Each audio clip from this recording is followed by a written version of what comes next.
Data Storytellers. Today on the show, I have a special guest, Ylan Kazi. I've been working with Ylan in the past couple of months, and he brought a lot of value to the conversation. I wanted to share the insights with the community as well. So, Ylan, welcome on the show. Yeah, thank you, Laszlo. Great to be here.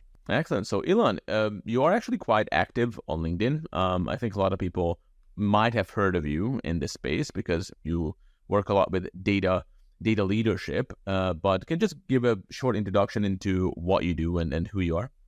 Sure. Yeah. So currently I'm the Chief Data Officer at Blue Cross Blue Shield of North Dakota. So really tasked with helping to create data strategy, build a data-driven culture, and help the organization find value in their data. And so predominantly we work with our members in the state of North Dakota, as well as most of the providers in the state as well. Great. And how did you get into this position? So what was your trajectory of becoming a C-level data executive in a high-profile organization? What brought you to this field? Sure. I'd like to say I had some fancy plan that was laid out, but a lot of it was just either by accident or just by curiosity. So I started off my career. I got my master's in healthcare administration, and it was going to take the role of a hospital administrator. And later on in my grad school, I started to do a lot of different consulting projects. And so actually right after grad school, I worked more in healthcare IT consulting and then healthcare management consulting. And I really enjoyed it because, being at a very young age, you got a lot of high-level access to executives. You got to really work on very challenging problems. And you had to learn very quickly. You really had to become that quick expert. And so a lot of those skill sets, building relationships, being able to work well under pressure, you learn those things in the consulting world. Then from there, I had the opportunity to start working with healthcare analytics, and I was more on the business side. So I was a consumer of those analytics, and I remember working with data teams and just thinking, why is this stuff taking so long, and is it really that difficult, right? And now I can laugh about it, right? Because it actually is that difficult, and there are a lot of complexities to it. But eventually, I started to lead analytics teams at Target in Minneapolis. And that's where I really saw the challenges that data teams and even data leaders have in working with business partners and with business stakeholders. At some point, it feels like you're almost either working with a different country or you're speaking a different language. It can just be very, very challenging. And from there, I moved over to United Health Group, where I built out data science and machine learning teams in the US as well as global teams. And that gave me a lot of experience with, more data science, with AI, and kind of where the industry was going at more of a cutting edge level. And so kind of going through the different experiences, I got to a point where I wanted to be able to have oversight over all aspects of data and more of an enterprise setting. And that's really what, led me to this role today. And, I love doing what I do, right? I think it started off as transitioning from business to analytics to data. I had a lot of frustration early on because it just works very differently. But I think as you start to develop expertise, as you start to gain that experience, that's where part of that passion can lie as you get better at it. And I think at the end of the day, it's wanting to tell that story. It's wanting to make data not seem like it's this esoteric thing, but actually that it is a very valuable tool. And the more that we can get it into the hands of our business leaders and the more that people can use it, the better it really is for everyone. Absolutely. And that passion that you have, it really shines through. And I think even the masterclass that you attended with us, the other attendees mentioned that they gained a lot from your perspective. And maybe if we mention the masterclass, so when you guys talked about all the different challenges, what have you identified as some of the bottlenecks in data-driven transformations or data-centric business change? What do you see as some of the biggest issues and challenges that people want to overcome? Sure. Yeah, I think there are a few that come to mind, and as we were discussing in those groups, I mean, we probably have a laundry list of like 20 or so things. So I'll focus on the top ones. I think one of them is just a general misunderstanding of what a data strategy is and the expectations for it. And I think as we had some of those discussions, a data strategy means one thing, but from a business standpoint, business leaders expect it to basically solve all of the different data challenges that are going on. And the risk there is, having misaligned expectations. And then I think the second part of it too is, as a data strategy is getting implemented, it can identify areas where the business strategy may need to be improved upon or even changed. And that's always a very challenging conversation to have with stakeholders and with leaders. And you really have to have very, very strong relationships. So definitely the data strategy piece. The second one is around data literacy. And this isn't just something in the workforce. I think it's just in general with, any country's population, you're going to have very different levels of data literacy. But I think where it comes to a head in a workplace setting is, if a data team is creating different types of data or analytic solutions, if a majority of the stakeholders don't understand how to even interpret them, they're not going to be able to use it. They're not going to be able to take action on it. And there's also, I don't know what the percentage is, but there is a segment of the population, right, that as soon as they see data, as soon as they see a chart, they just kind of pull back, right? And so there's also that element that you're dealing with. And I think that's where organizations frankly struggle, is how do you first approach data literacy, start to measure what that looks like, and then help to provide that education in a way that is not seen as threatening. So we had a lot of just discussion around that and how it can actually hamper business priorities and goals if there isn't that baseline level of data literacy. As you were talking, because data literacy is such a huge topic, and we have actually a few data stories coming up with this. I spoke to Miguel from Sony Music Publishing. We might have talked to him during the masterclass as well. And they actually invested quite a lot in data literacy, and we'll talk through their journey. But in our conversation, actually the question of how to align data strategy with business strategy came up. So that's also a central question. But to, again, return to data literacy. So what should data literacy mean in the organization? I mean, what is our goal with it? What is the level of understanding that we want to instill in the business? And with purpose, like what is the actual reason for that, the gap between the business and data? So when you think about becoming maybe more business literate as a data team and then making the business more data literate, now that's a whole conversation.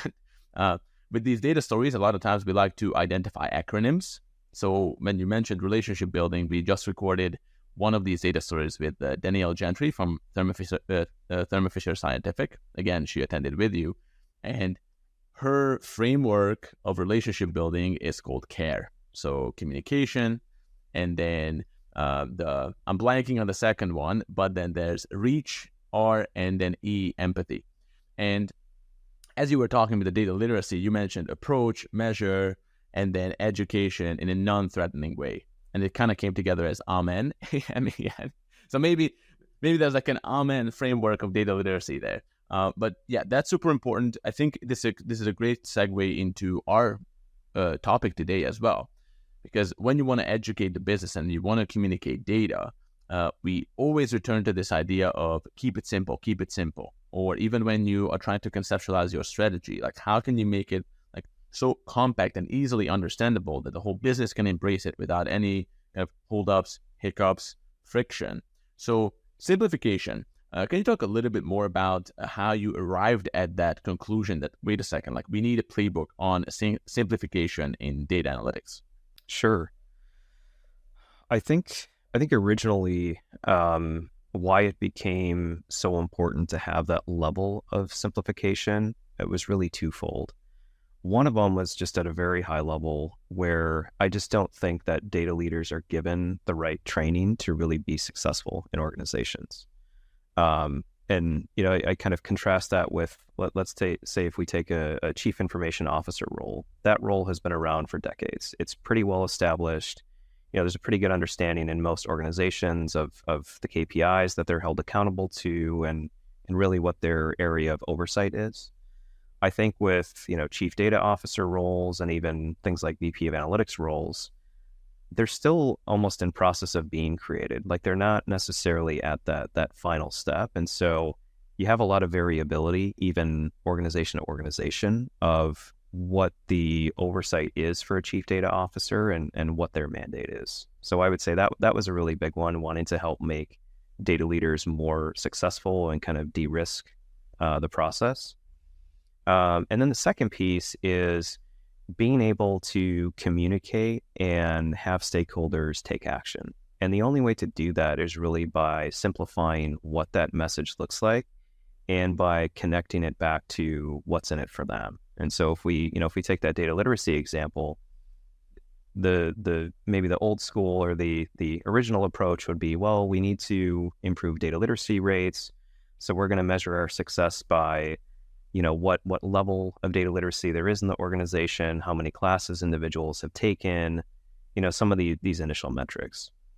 But what that does is that's just data literacy for data literacy's sake. It's not necessarily connected to, is it going to enable improvement in revenue, improvement in profitability, risk mitigation, productivity increases? It's those secondary metrics that are going to be a lot more important in any business leader's mind, and there is going to have to be that direct connection to it. And so I think future state, what we're seeing is data literacy programs being mapped directly to enabling better business outcomes, as well as communicating what are realistic expectations. It's not going to happen in 6 months. At the same time, you're not going to be given a runway of 5 years to kind of go to that conclusion either. So really striking that balance and being able to communicate in a very succinct way. Absolutely. Actually, there's another data story playbook that we have from Memorial Sloan Kettering Center. And Isaac Wagner, so he attended one of our masterclasses. He's attending another one. And when we talked about their data literacy program, they had a very interesting approach by hiring an educator who had no background in data whatsoever. And she was the one, actually, her name is Carolyn. You guys will hear about her on the podcast. But she built the whole program intentionally with the perspective of a layperson, like a data layperson, right? Who's not really in that field, with the help of the data team, of course. So, the stakes are high. So what if, in your experience, what happens when you do not manage to simplify your message, when you get lost in, complicated, convoluted terminology, you make it too elaborate and too technical, then what are those outcomes? Especially if you think about all the opportunities right now in data. We're riding waves of hype and the trend is really positive right now, but still a lot of people just don't manage to break through that clutter. So what happens when you miss out on this, you think? I think a lot of things happen, and a lot of negative things. So I think just from a role standpoint, your role becomes at risk, right? There's always that honeymoon period when any data leader joins an organization. You have about 12 months of goodwill. You may have a little bit longer in some organizations, 12 to 18 months. But if the organization is not starting to see results, or if they don't know what that broad strategy looks like, that's when they start to question, well, should we have brought in a data leader? Should we have made investments in the data team or in the technology that's being used? Because there isn't that one-to-one ROI. And so with something like data literacy, or even building a data culture, having that simplified story of what is the purpose of it, what are the outcomes they're going to expect to really receive as an organization, and the why behind it is essential for helping that be successful. So I'd say that's more from a role standpoint. From a business standpoint, the risk is that the business won't stay competitive. If competitors are using or have been able to apply more advanced capabilities, and your organization is kind of stuck doing reporting, that gap is going to continue to widen because of accelerating innovation in the data space. And so every day, every month, every year that an organization is kind of just staying in their same lane, it's more and more of a risk to the business staying competitive, and potentially over the course of a few years, maybe not even being a business because all of the other competitors have pulled ahead and are actually utilizing and finding value from their data. 100%. So for those leaders who are now really set and sold on simplifying everything, in this space, it's always very useful to have a framework, to have a playbook. So what is your approach to this question of simplification? Where should we start? Sure. I'd say starting at a more strategic level. So very high level, if you can boil down what it is that you're trying to do in about 2 to 3 sentences, that's a great starting point. And it's simple, but it's not easy, right? Because as you go through, as you're ideating, as you're meeting with different leaders, you're going to have page and page of notes and ideas of things that could be. But the danger is that you try to incorporate all of those things as a part of your strategy. And frankly, it won't work. It'll be too many things for too many people. And so I think having that high level statement, it could be a vision statement, an outcome statement of what is it that you're trying to do. And then I think from there, really defining what are those either outcomes or success metrics that will help you know whether you're successful or not. So I think starting with the vision, starting with what the end in mind should be. And then from there, I think it really, you have all of these other steps where you kind of layer in what you need to include as a part of it. And so that's everything from what does the timeline look like? What does the potential investment look like? And, not just investment from a capital standpoint, but it might be investment in team members and technology, in other organizational initiatives that are a part of it. And then from there, what type of communication is there going to be around it? And I would say this is where I've seen a lot of data leaders struggle, and I've struggled with that, early in my career as well. You kind of have what you're going to do in your head, and you almost expect that, well, everybody should know because I know what's going on. And I found that the more that you can communicate it, you get to a point where you feel like you're a broken record. That is the beginning of the point where individuals in the organization are just starting to understand what it is that you're trying to do from a data strategy standpoint. And then I would just say, lastly, relationships. All of this it can only occur if you have strong relationships with leaders in the organization, with different teams, that they know who you are, they know what you're trying to do. And it's very easy to first develop the relationships and then not kind of continue to build them. And that's another risk to data leaders because, many of us are very analytically minded. It's very kind of cut and dry, cause and effect, but that's not necessarily how people operate, right? People don't necessarily operate 100% rationally. There are things that come up, there are misunderstandings, there are reactions, there's change management. And so really that people and relationship element is key. And so I would say those are really the key steps. I mean, there are other things that are a part of it, but I think just getting those right, having that very simple message is a huge step forward. Absolutely. And I'm just looking at the outline that you sent.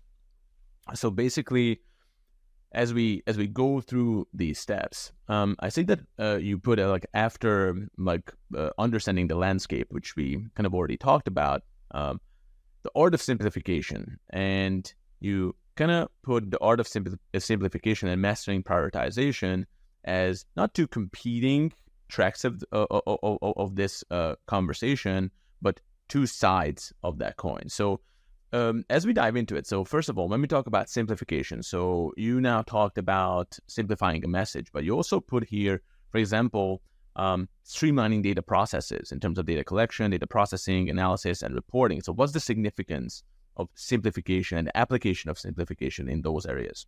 Sure.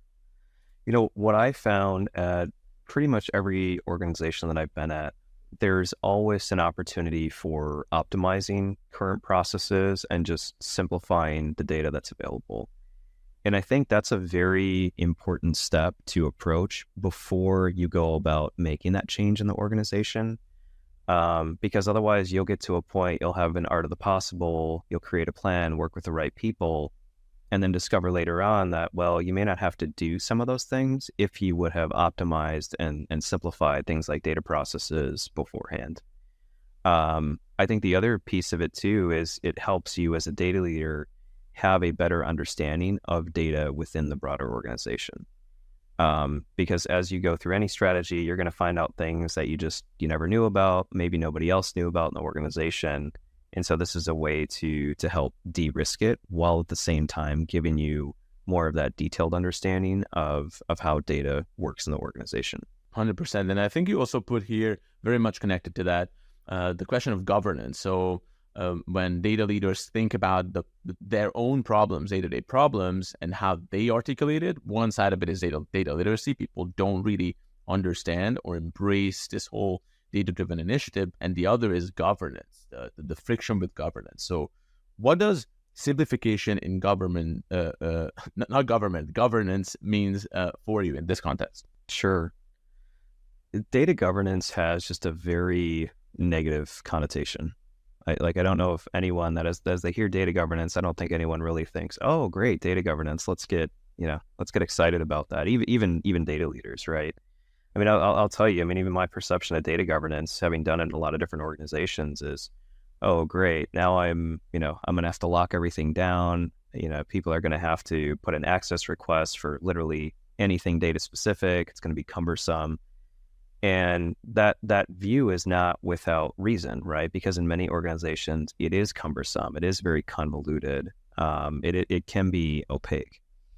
And so I think now many organizations are starting to approach governance from the sense of, yes, we need to ensure that the right data is being accessed appropriately, that it's safe, secure, private.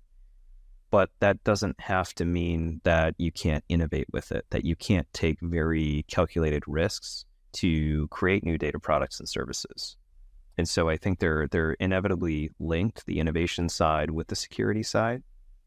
I think the other kind of the analogy I think about with governance is when you're driving, right? So if you leave your house, if you drive to the store, if you drive on the freeway, governance is the fact that you have lanes, that you use an indicator signal when you change lanes, that you slow down when you get off an exit. What it doesn't mean is that you sit in your car and you're in a fully encased bubble and you're driving 20 miles an hour, and because that can almost be more dangerous, right? So it's balancing the fact that everything that we do, even getting out of bed in the morning, has some level of risk. Yet, what is that risk that an organization is willing to take at an enterprise level, and how can that inform what data governance looks like, what the strategy looks like, so that you have some level of flexibility, but at the same time, your stakeholders can go from A to B as fast as humanly possible and have the right data that they need in a safe and secure manner. That's really interesting, because when we talk about data literacy, a lot of times this question comes up is like, literacy itself is almost like an offensive term of, hey, I want to make you data literate, which means that you are illiterate right now. And people like to shift that to data fluency instead, because that really indicates what we want to achieve and what you will be able to do after we, went through the whole data literacy journey. So we talk about data literacy without talking about data literacy. It's a more positive term. Now, with data governance, is there like another phrasing of that, or something that more, because I really like your approach of, look, there is a balance here, there's an opportunity here. It's not just about security, but the opportunity to innovate. I always like when you guys take like a more like offensive posture when it comes to strategizing here. And of course, both are important, but it's always good to kind of own the narrative. So do you think, how do you think that data governance can be recontextualized and reframed in the business? Do you have any thoughts around that? Not necessarily like using a different phrase, but if you have maybe some ideas there, that's also that would also be interesting to hear. Sure. I think it starts with the framing, or maybe the reframing would be a better term. So I think framing it from a sense of great data governance is flexible, it's scalable, and it actually leads to faster innovation. So starting off just by talking about what will it actually achieve and why is it important. I think from a terminology standpoint, I think about things like just data acceleration, right? No one's going to say, oh no, we don't want to accelerate our data. And, that could be a way of just using a new term where it doesn't have all of that baggage that we've had over the past few decades. And, hopefully somebody will think of a better term that we all can use. But I think approaching it in that manner of what is it that we're trying to do? How do we have the right degree of innovation where we're not going to be stifled because of all of the different rules and regulatory requirements that are out there? That's awesome. I didn't expect that there will be actually a term like data acceleration. It's perfect because that's what good governance will result in. Like processes will be quicker. There will be friction removed, and everyone can basically achieve what they set out to achieve in a timely manner. So that's actually great data acceleration. So if we then shift the focus back to your playbook, so communicating data insights simply, that was another bullet point here, including visualization techniques and storytelling with data. So can you elaborate a little bit on that? So how do you apply simplification in those two areas? Sure. So there's an art in communicating insights and in telling a story with data. So kind of two examples of that. In the first example, you could create or have your team create this amazing dashboard, beautiful visualizations, everything looks fantastic. But that can still fall flat on its face if your stakeholders or business leaders don't really know how to interpret it or don't know what are those key insights or what are the actions they can take. And I think that's where that art of storytelling comes into play. I think there's also a level of just simplification. I know in working with data analysts and even with data scientists, there can be a mentality of let's just put all the bells and whistles in there, right? It's almost like that engineering mentality of let's get everything in there, we'll make it look beautiful. But I think the way to approach it in a way that is more effective is what are the least amount of things that can go in a dashboard or in insights that will still be effective and will drive action for stakeholders. And I think that can be very, very challenging, but very simple things, right? Are you using visuals that your stakeholders can understand? Is there enough white space in there? Is it visually appealing? Are they able to, I call it the 10-second test, right? In 10 seconds, are they able to kind of gather what those key insights are? If they're not, it's not going to be as effective as you want it to be. And that can be kind of shocking to team members of, whoa, 10 seconds, they're going to have more time. And, we all know working with business leaders that time is of the essence. And so the faster that they can kind of consume these things, the better it is. 100%. And actually here you put a case study successful simplification initiative. So without getting too granular and just paint a picture about, some of these stories from your career when you guys applied these principles of simplification and how that resulted in a more effective engagement with the business. Sure. I would say one of the biggest learnings that I've had is when stakeholders come to your team and they ask for a report or they ask for a dashboard or some set of analytics or insights, kind of any type of data solution. In many cases, they're asking for what they know the best or what they're the most comfortable with.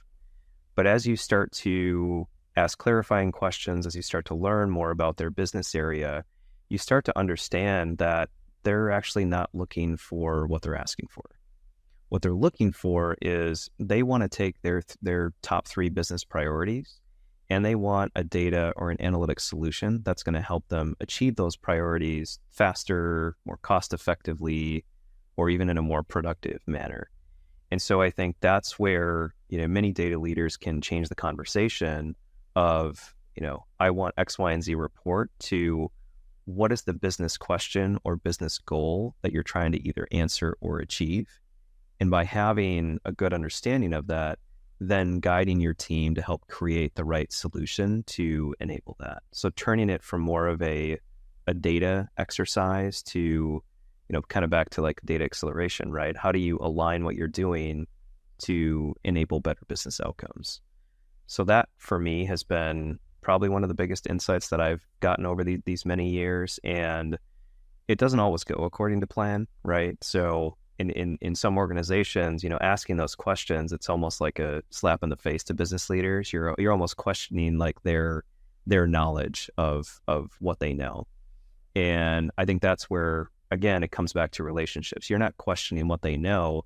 You as a data leader are trying to understand more about what it is that they're trying to do so that your team can be more effective in the outputs that they're creating. Absolutely. And I think that's a great segue into the prioritization part of the playbook. So if you think about business leaders, all they do, good business leaders prioritize well. It's almost like part of the identity there. And there's a huge opportunity for data leaders to help them prioritize the right things.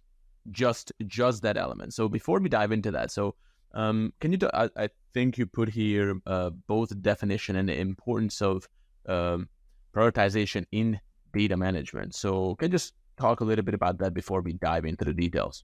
Sure. So when we think about the definition of just prioritization, essentially what you're trying to do is find out what are the most important tasks or initiatives in more of that force ranking manner. So good example of that is you have a list of 10 things. How do you put them from 1 to 10 in order of importance?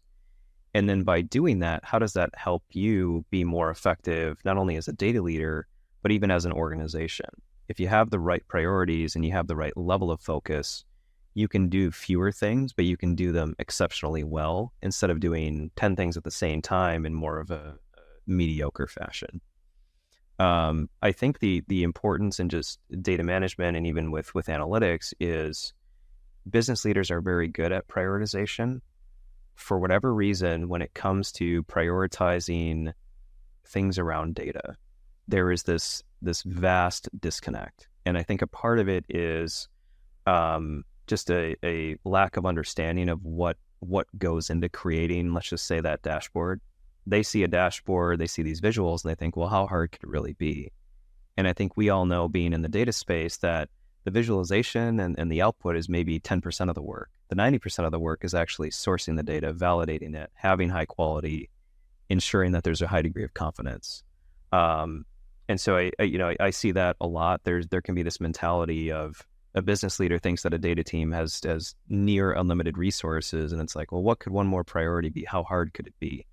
And so part of that is, you don't want to necessarily go into the sausage making, but I think giving a background of, here's how long it takes, and here are some of those key steps that are involved.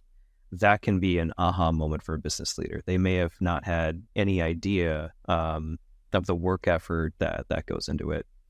I think the other piece, and this is probably more on data teams, is business leaders many times are frustrated with their data teams because they'll identify the priorities, they'll have a good sense of, here are the things that we need. And sometimes it can just be radio silence for weeks on end, right? So I think having a good cadence of communication, of updates, and just of showing where your team is at is very important.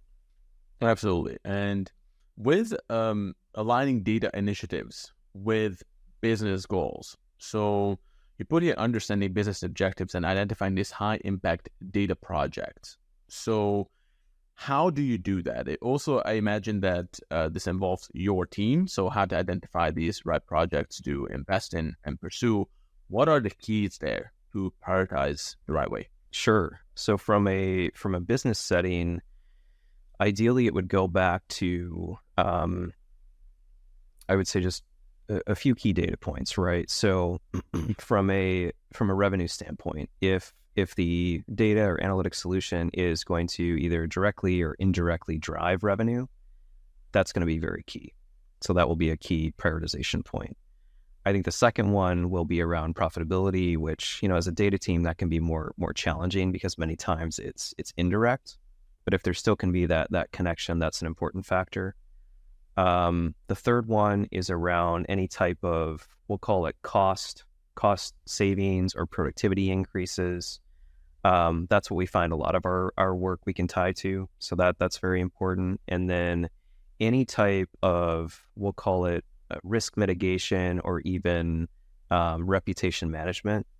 Those things are a little bit less quantitative, but I would argue still as important as kind of your traditional revenue profitability metrics. And then I think the last one, and this can be different industry to industry, if you can grow your customer base, if you can grow the overall size of your business, that's also a very, very important component.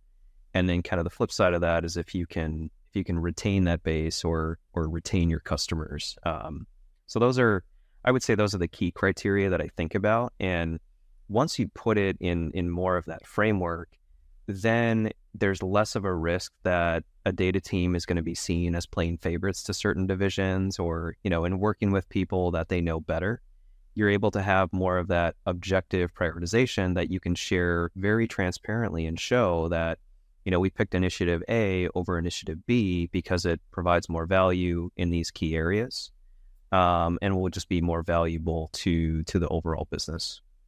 Mm-hmm. So even from a larger narrative standpoint, that can be your anchor of, look, we're just pursuing the high ROI opportunities. So that also mitigates the risk. That's great. I never actually heard that conceptualized that way. And okay, so now you're identifying and prioritizing the right projects. So how do you allocate the right resources? I think you put here time management, budget distribution, and human resources, if you could elaborate on that. Sure. I would say for many of the initiatives, those can be done in-house within a data team. So, any of like these one-offs or kind of smaller initiatives, those are pretty straightforward. So I think those just really involve understanding, what does your team structure look like? What type of support is going to be needed? So a good example of that would be, I'll go back to the dashboard example. If you have a data analyst that's building a dashboard, may or may not need a data engineer depending on, the current state of your data. And so I think just understanding at the outset what level of support is needed from, multiple team members. When it comes to more of the cross-functional initiatives or even enterprise level initiatives, I think that's where, many organizations treat it differently. It may be more organic in nature where you kind of know as a data leader that you're going to need to engage HR, you're going to need to engage finance. Or there may be more of that project management organization within your company that has certain criteria of how you engage them, how you get project management support. I think from a budgetary standpoint, many of those will be funded just within the data team budget. It's part of the operational budget itself. If it is over and above or it's a new strategic initiative, I think then it's very important to have that seat at the table, because what you don't want to have happen is the initiative goes through, it's green lighted, and then there's this expectation that you weren't anticipating as a data leader that you're going to have to allocate a certain number of resources towards. But I think really the common theme in all of this is there that prioritization? Is there that effective allocation of resources? And do you have the right relationships in the organization? Absolutely. So once you have that, so you allocated the right resources the right way, before we talk about even like higher levels of performance improvements, so risk management and contingency planning. Why is this so important when it comes to prioritization? This is important because, even I'm a very optimistic person. I like to think that most of the things that I'm working on or that my team is working on, that we're going to have some level of success. I mean, it's never going to be easy, but that's just my internal bias. I know from experience that is never going to be the case, and that you're always going to have to think about what is that downside or even catastrophic risk that could occur. So an example of that, let's say from a talent standpoint, is you may have an element of your data team, right? So let's say we have 5 resources that are working on a year-long initiative. there is a risk that you have to mitigate potentially there. What happens if one team member leaves halfway through? What happens if you have 3 team members leave? How are you going to continue to manage that? And so I think it's very important when you're starting off, when you're ideating, have it be positive, have it be optimistic, think about art of the possible. Then once you've really baked out that idea, then, take that devil's advocate or red team approach of, okay, how could you make it fail? What were the things that would need to happen for it to fail? And by doing that exercise, then you're able to have your plan A, but you also have a plan B and a plan C.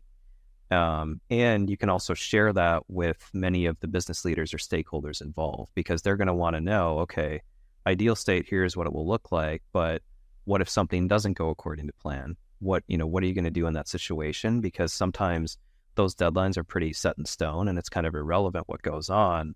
The business still needs to achieve. Absolutely. So now the next point is something that's very close to my heart. In fact, we just had a data story / playbook with Pete Scherf. It was one of our most popular podcast episodes as well. And Pete is the VP and head of enterprise research and analytics at Swire Coca-Cola. And we talked about Agile at length. So you put here Agile methodologies for adaptive prioritization. So what do you mean by that, and how do you guys apply Agile? Sure. So it's interesting. If you ask 10 people what Agile means, you'll probably get 10 different answers. And Agile is really it's more of a mindset and maybe less of a methodology.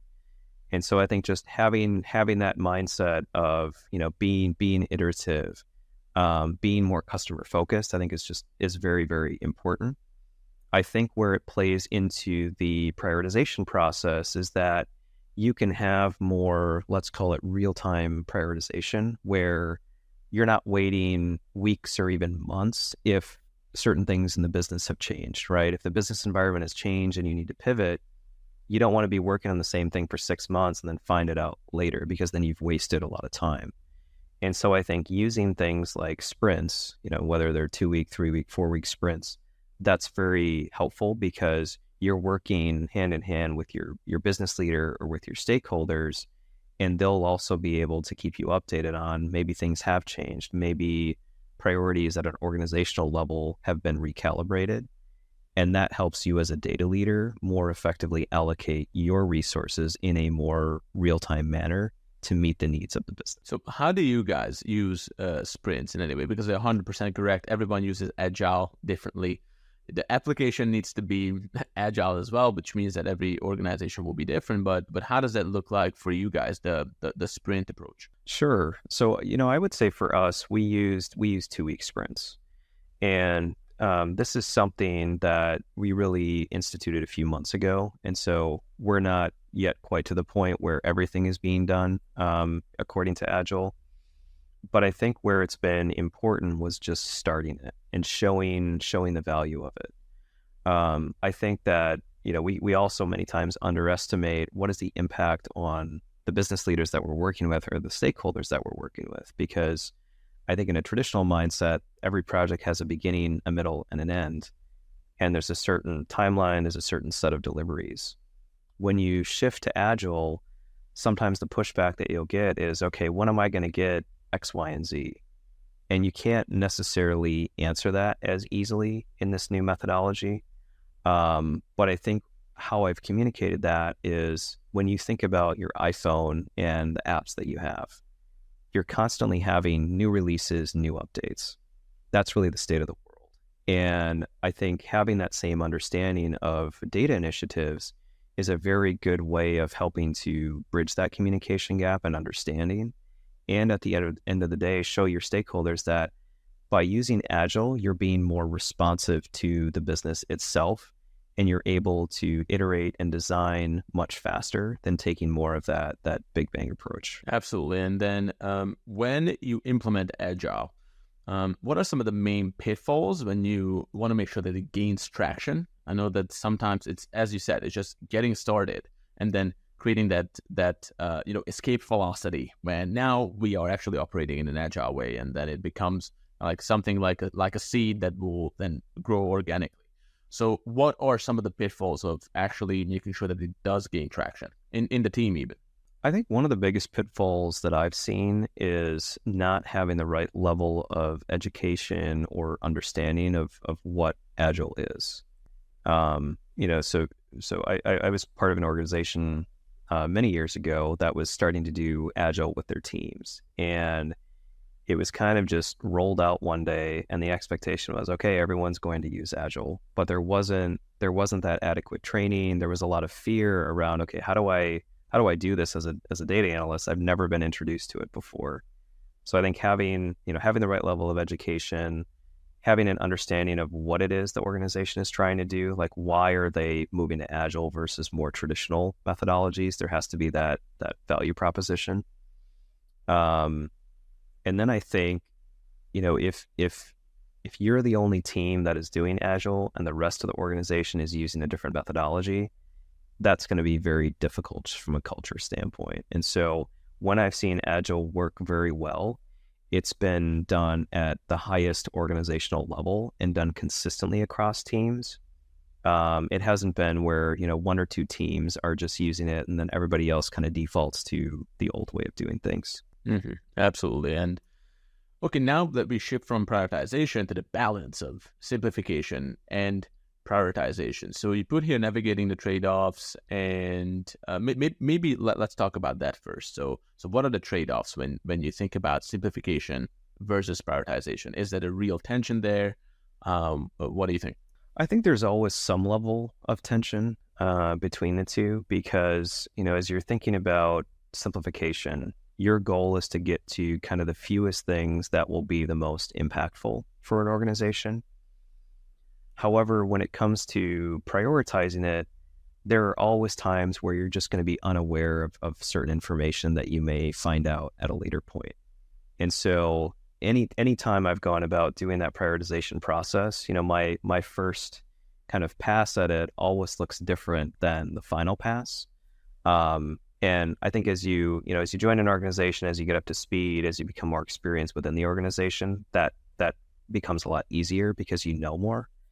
But just always understanding that there may be a piece of information here, a piece of information there that you just may not know about, that you may find out at a later point, and that you may have to kind of correct your prioritization efforts. The other area that I've seen is if there are certain things, driven from the top down that an organization has to do. So, maybe in a traditional organization, there may be a segment of customers that the organization doesn't want to lose, and they'll even have that segment be loss leaders, right? Where, from a strict number standpoint would not make sense, but there may be other components of it in terms of just goodwill, in terms of reputation, where they may want to retain that base. And that's another area where you may have to kind of change your prioritization if you're doing it at a more objective level.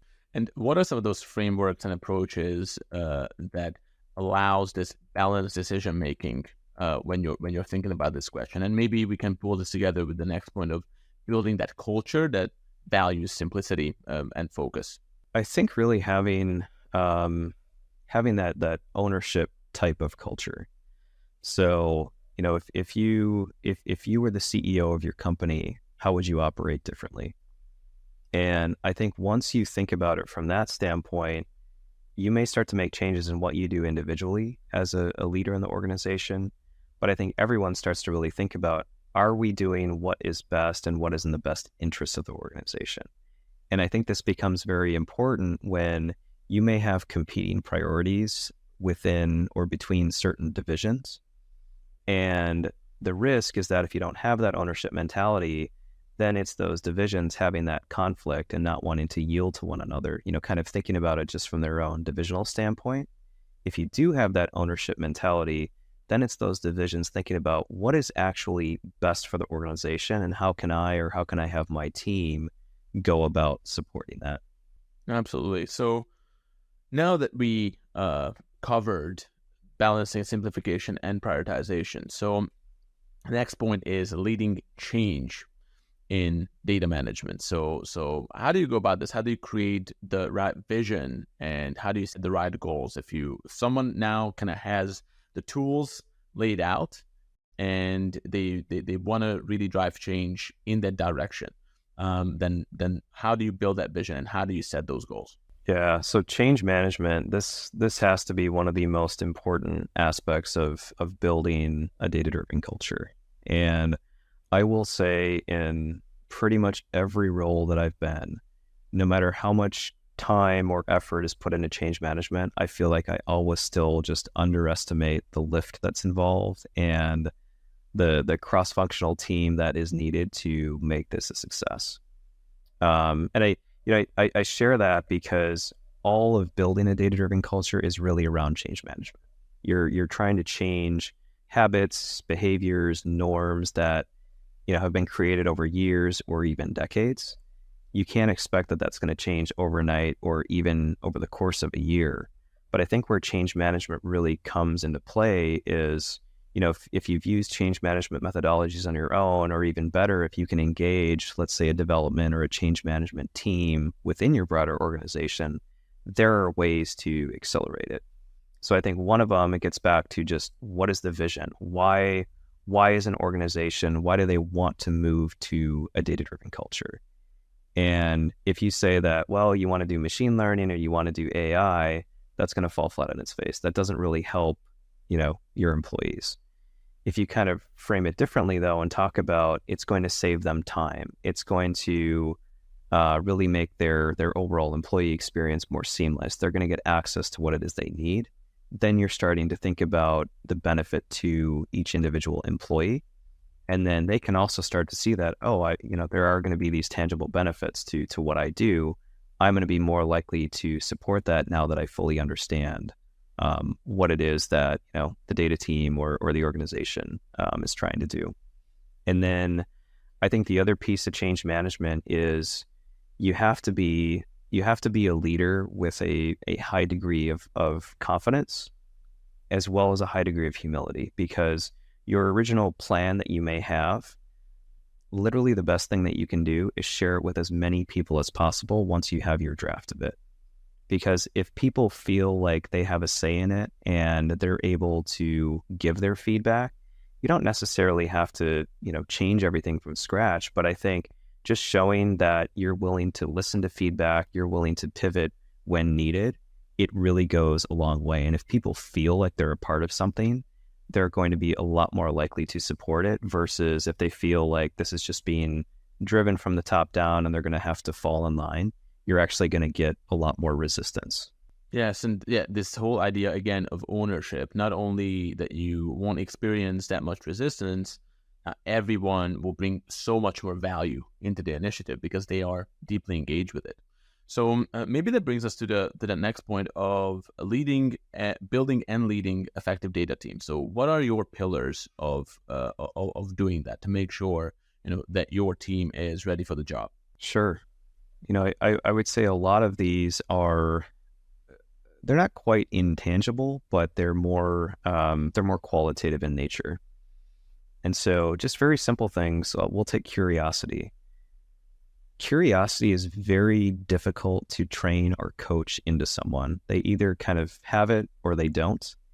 And I think that, as I've led data teams, some of the best people that I've worked with on those teams have been people that are just internally curious. They want to know why, or they're identifying a pattern and they're thinking, how could something like this occur? And, not just good for the data analyst, but I think anybody in general, if you have that level of curiosity, you'll continue to take steps forward and you won't necessarily be caught flat-footed. So curiosity is just very, very important. I would say another one is having a good degree of initiative. So, when you're a higher level leader, you have to manage from more of a strategic level, and you have to have that trust in your team members to not only identify what a problem may be, but actually go about trying to solve it on their own before they may escalate it or go to their manager. And so individuals that have that high level of initiative, that are able to move the ball forward, that's another very important skill. And then I would say a sense of urgency. So, this can be different team to team, even organization to organization. But I think we all recognize that we can have these very optimistic timelines, but in rare cases, do those ever work out? There can be a lot of confounding factors to it. And sometimes the confounding factor is that, maybe individuals aren't following up in an appropriate amount of time. Maybe they're not setting good expectations around what it is that they're going to commit to. And so having team members that have that sense of urgency, that want to keep moving forward, I found to be invaluable, because you're only able to do so much as a leader. You have to really instill that mindset within your team members and within your broader team culture. And I see that you also put here continuous improvement and adaptability. So we talked about this already, also under Agile, but especially continuous improvement. It seems to be one of those buzzwords that's being thrown around a lot. And I actually did a data story on this with Ryan Bolzer from G&J Pepsi, because he has a Lean Six Sigma background.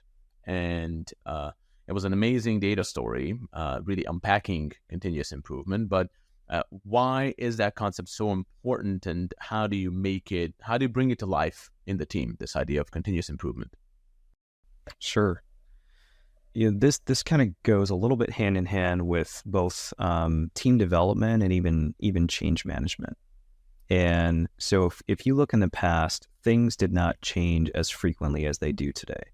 You still had a level of change, but you didn't have to necessarily adopt it or be a first mover around it. You could eventually catch up.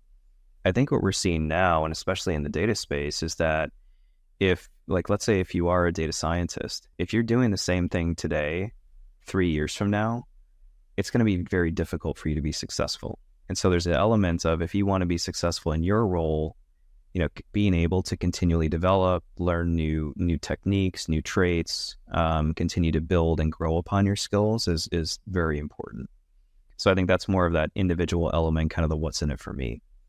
At a team level, and even at an organizational level, if you have your team members learning more and really staying ahead of the curve, that will translate into very specific business value, because they'll come up with more ideas. They'll be able to work more productively.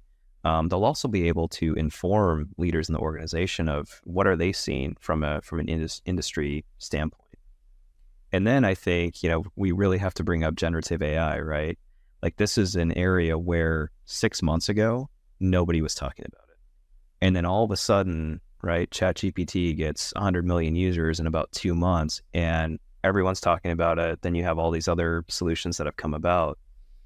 That level of just acceleration of innovation is, in some parts exciting, but also in some parts challenging, because if that's the pace of change that we're going to have to adapt to, you almost have to be continuously learning, or you're going to be irrelevant in the course of a few years. Mm-hmm, absolutely. And so that's a great point also with generative AI. These things move so fast. So how do you even go about measuring your success of change management? So how do you make sure that you have the right KPIs and metrics in place that will help you in this, in moving this forward? I'll just say it's challenging. I think if I were to take some of the biggest metrics, I think the first one for me personally is around awareness. So I'm not going to become a ChatGPT expert overnight, and it may not even make sense for the type of role that I have, but I have to at least start with a level of awareness, right? How does it work? How could it create value? What are some use cases for it? That's really that first step. Then I think from there, and it's very role dependent on a data team, then it's figuring out, okay, what level of expertise do you need to have with a new solution or a new technique? And at the same time, what is actively being used in the industry? Where are those new developments occurring? And that's usually pretty easy to do with things like trend analysis. But that's how I approach it, and how I think about development going forward. And I guess a good analogy, like whenever I think about generative AI, is way back when we all started using search engines. The value was in being able to find what you needed by typing in a word or a phrase. But I remember at the time there was a lot of stuff in the news about, well, you need to understand Boolean logic and all of these advanced techniques around it. And I think we later found out that no, you actually don't need to. You can be pretty effective. And so I see a similar pattern emerging in the generative AI space where, a lot of these news stories are about you need to know how to be an expert prompt engineer or you're going to be irrelevant. That's not going to be the case. I think the UI is going to be made more and more intuitive, and it's just going to be a part of probably all of the solutions that we use at some point in the near future. Yeah, absolutely. That's so true. So you got to be careful what you invest your time into, because these things tend to trend towards becoming more user centric. So now if we want to land the plane, so these were super insightful takes on certain elements of change management and simplification and prioritization. So now if someone actually wants to articulate an action plan for this, they actually want to go back to their business and impact some change, move the needle in that direction. So maybe we can take it step by step. So how do you set a short and long term? How do you set short term and long term goals for making progress with implementing this in the business? Sure. I think it goes back to the ancient Greeks, know thyself. I think that is really the most important thing. You have to know who you are, why you're doing what you're doing, what your end purpose is. So kind of all of these questions that at some point can kind of sound out there, they're a very important starting point for having that solid foundation. And I think many data leaders at some point in their career, you always think about, okay, is this really the right thing for me? You may have had a bad day or a bad week or might be frustrated, but I think just thinking towards that longer purpose of what is it that you're trying to do, and at the end of the day, how can you help people? So establishing that foundation. Then I think from there, everything else kind of builds upon that. So the way that I've approached it, and it's not necessarily the right approach, but it's an approach that works for me. I tend to be a longer term thinker. I need to kind of know, where am I going to be 3 to 5 years from now? So I start with the end goal in mind and then basically build those goals up unto there. And so, I'll have kind of my, like, what do I want to develop into? Like, that's an element of just kind of career, personal development. But then from an organizational standpoint, it's thinking about what does that strategy look like over the long term? And once I know what that looks like, what I'm trying to shoot for, within my team, within the organization, then it becomes a lot easier to build those short-term goals to get there. And so you kind of have this layering effect where if you and I tend to use objectives and key results, OKRs. So I really like that model, because in the OKR model, if you achieve those key results, you naturally achieve the objective. And if for whatever reason you achieve the key results and you're not achieving the objective, you haven't really structured them in the appropriate way. So it's a very simplified manner of connecting more of the technical work to more of the long-term strategic work, and then having corresponding success metrics or KPIs that can measure that. Fantastic. And then with having the right planning and goal setting, then how do you go about implementing simplification and prioritization initiatives? What would you recommend to other leaders? Sure. I would say it's a mix of a few different approaches that you can do in parallel. I think the most important approach is you have to model that behavior. You can talk about it until you're blue in the face, but unless you're actively doing it and your team members or even business leaders see that you're doing it, it's not going to be as impactful. So kind of starting with your own actions and making sure that they're in alignment with the words that you're saying. I think a piece in parallel that you can do then is, when you have those strong relationships with business leaders, it's having those conversations with them and kind of showing that, if there is that prioritization, simplification, and even that connection between the data strategy and the business strategy, you're going to have a lot better outcomes than if those feel either disconnected or potentially misaligned. And then I would say that the third piece of that is, if you have the ability at an enterprise level to communicate that, it might be an employee forum, it might be certain, cadences of meetings that happen with leaders in the organization. Try and take advantage of those as best you can, and Obviously, that's also, it might be size specific, right? It's tougher to do if your organization has 300,000 employees versus if they have 3,000. But I think just looking for those different opportunities of having the right message and then being able to reinforce that message in different mediums. And, that can include, right, podcasts, it can include articles, email correspondence on a certain cadence. I think really the sky's the limit there, and don't be afraid to experiment. I mean, the worst thing that happens is that it's not understood, or it doesn't have the traction you want, and you can kind of go from there and course correct and figure out what works. So that's a great point. Then, so you put monitoring and adjusting the plan. So how do you decide based on the results that you're seeing that you might need to course correct or you need to double down on something? Do you have any best practices around monitoring and adjusting your plan? I would say that the biggest one is being humble and open to feedback. It can be very easy. I mean, not just as a data leader, as a leader in general, where you feel like you've done the right level of due diligence and you almost fall in love with your plan.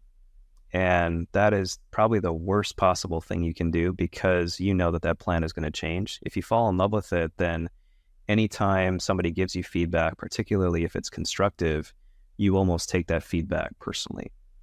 And I think the way to approach it is you have to not only be open to that feedback, but also be willing to change if it is warranted.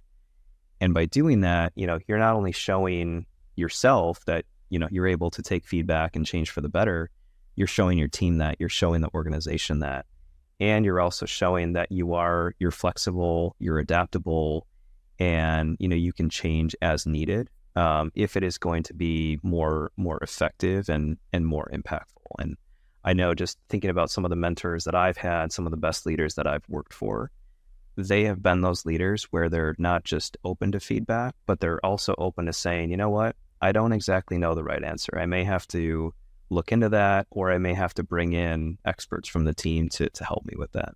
And then, speaking of mentorship, so maybe this is the note that we can finish on of, if we look at this plan and you want to give some recommendations or like a key takeaways and maybe a word of encouragement for continuous growth to your fellow leaders, what would that be? I would say, outside of some of the continuous learning techniques that we've talked about, the curiosity, the initiative, I think it's essential that every data leader has at least one mentor. I think ideally would have multiple mentors. The way that I've approached it is having a mentor who is a data leader, who understands what I'm going through. Ideally, they're at, a level or more higher than me, because, you want them to have that experience. So I think that's key. And then I think, having other mentors, you can have mentors for specific skill sets that you're trying to develop, or, you may have even noticed a leader in your organization that does something that you're trying to work on very, very well. That's an opportunity to have a mentor at somebody who's just, world-class at doing something that you want to get better at. So I think that's really non-negotiable. That's key. That will help set you apart. And I think mentors can share experiences that they've had where things haven't worked out, where you don't have to repeat that. You don't have to repeat the mistake. And so I think it's kind of being able to expand your learning while not having to experience all of those potential failure points. I think the second area is, really actively looking at hiring a coach. And I think this is something that, I currently do coach data leaders in more of a limited fashion. But for me, what helped me the most in my career was actively making a decision to invest in an executive coach. And I think at first it can be daunting because, the first thing you look at anytime you hire a coach, there's always going to be that sticker shock, right? If they're a really good coach, they're going to charge what they're worth. But when I look over how I've been able to progress in my career, develop in my career, that initial investment that I've made 20 times that investment conservatively. And I share that with, any of the data leaders that either I work with or that I've met with. having that executive coach or a data leader coach is really a way to continue to hold yourself accountable and have that objective third party that is helping to try and make you successful. Yeah, make sure that you're set on your North Star and that you're making progress. And even with the data storytellers, I think just organically this network of peer mentorship and coaching emerged. And we encourage you guys always to, connect outside of the community as well. And for those who are listening, I would definitely recommend checking out Ylan's newsletter. I think you have a really cool newsletter where you share a lot of insights and valuable advice to data leaders. And I know that a bunch of people are working with you and are seeing great results. Fantastic. So, Ylan, this was an amazing conversation. Thank you for the playbook, and we look forward to working with you moving forward in the Data Storytellers community. Well, thank you, Laszlo. It was great to be here, and I always learn a lot from these conversations, and I hope that the listeners can take away some key insights that will help them continue to become better data leaders. 100%. Appreciate you, Ylan. Have a good one. Thank you.